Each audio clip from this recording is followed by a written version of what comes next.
Raimundo Santos, MDR Remo, Santa Barbara. Sir, makibalita lang po kami latest update po doon sa Sinukalan River po. Sa Sinukalan River po namin, nasa below kwan pa yun sa amin. Nasa 5.9 na.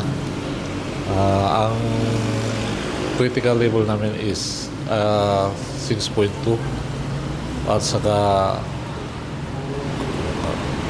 pero bahagya lang tumataas yung tubig, mabilis yung taas ng tubig, kaya kami nandito kami na naghahanda para alam din namin yung mga gagawin namin, pero nawarningan na po, napagsabihan na po namin ang mga barangay officials tungkol sa sitwasyon ng ating river Sinukalan. Itong Sinukalan River, sir, saan po nanggagaling yung tubig nito? Sa upstreams po ba?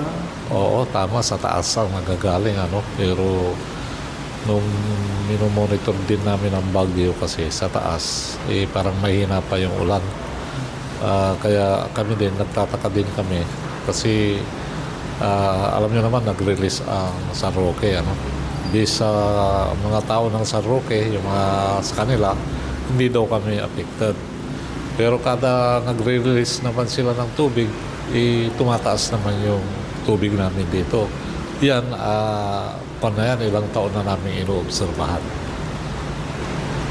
Sir, kapag umapaw po itong Sinukalan River na sana, hindi naman po, ano po yung mga barangays po na directly maapektuhan? Pag umapaw, marami, pero pag hindi siya umapaw, nasa critical kami, ang mga barangay na nababaha is Barangay Sungkil at saka Dalongge, saka part ng western part ng Poblacion Norte, Poblacion Sur, Barangay Sapang at saka Maruma. Sa ngayon, sir, may mga naitala na po bang flooded areas? Wala pa, pero mamayang hapon, after lunch siguro, mga 2 to 3, iikot na naman yung mga kasamahan ko sa opisina para i-monitor, So parang ngayon kasi wala pang reported ng mga barangay na may binaha ng kabarangay nila. Sir, may evacuees na po ba tayo? Wala pa. Sana wala na. Opo. Hanggang kailan po kayo tututok, sir, dito sa... Habang nakaridal kami, hindi kami umuwi. Ito 22 o 23 pa kami dito. Dito na rin natutulog yung mga tao namin. Yan, sir, last na lang, paalala niyo po sa inyong mga kababayan dito sa Sinukalan.